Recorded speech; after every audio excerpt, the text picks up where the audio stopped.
ఎంతో ఎక్స్‌పెక్టేషన్స్‌తో సూపర్‌గా వస్తదని జెప్పి రెసిపీ జేశాను. తినిన తర్వాత అర్థమైంది యావరేజ్ అని. రెగ్యులర్ కర్రీస్ అన్నీ తిని తిని బోర్ కొడుతుందని జెప్పి క్యారెట్‌తో ఈరోజు ఇన్‌స్టంట్‌గా పచ్చడైతే జేశాను. మనం ఇన్‌స్టంట్‌గా మామిడికాయ పచ్చడి చేసుకుంటాం గదా! ఆవాలు, మెంతులు పొడి, ఉప్పు, కారం వేసి సేమ్ అలాగే సింపుల్‌గా అయిపోవటానికైతే ఈ విధంగా జేశాను. ముందుగా ఆవాల్ని అలాగే మెంతుల్ని బాండీలో వేసుకొని లో ఫ్లేమ్‌లో ఫ్రై చేసుకొని అవి ఫ్రై అయిపోయిన తర్వాత స్టవ్ ఆఫ్ చేసుకొని ఆరబెట్టుకోవాలి. ఇవి ఆరే లోపైతే తిరగమాత పెట్టేసుకోవాలి మనం స్టవ్ మీద.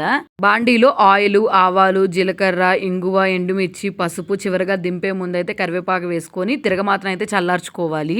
తిరగమాత చల్లారే లోపు క్యారెట్ ముక్కలనైతే సన్న సన్న పీసెస్‌గా అయితే కట్ చేసుకొని ఇందులోకైతే ఉప్పు, కారం, మెంతులు, ఆవాల పొడి వేసాం కదా! అది వేసుకొని ఒకసారి మొత్తం కలిపేసుకొని తిరగమాత చల్లారిన తర్వాత తిరగమాతనైతే యాడ్ చేసుకోవాలి ఇందులోకి. చివరగా అయితే నిమ్మకాయ రసం అయితే వేసుకొని ఒకసారి బాగా కలిపేసుకొని ఒక 1 అవర్ అయినా ఉండనివ్వాలి. క్యారెట్ ముక్కలైతే పచ్చి పచ్చి వేసాం కదా! కాబట్టి తినేటప్పుడు కూడా ఆ క్రంచీనెస్ అయితే పచ్చి పచ్చిగా తగులుతా ఉంటది. ఒక రోజంతా గడిస్తే కానీ ఈ పచ్చడి టేస్ట్ బాగోదు. సూపర్‌గా ఏం లేదు. యావరేజ్‌గా ఎప్పుడైనా కావాలంటే ఇన్‌స్టంట్‌గా ట్రై చేసుకొని ఒక పూటకైతే తినొచ్చు. నచ్చితే ట్రై చేయండి.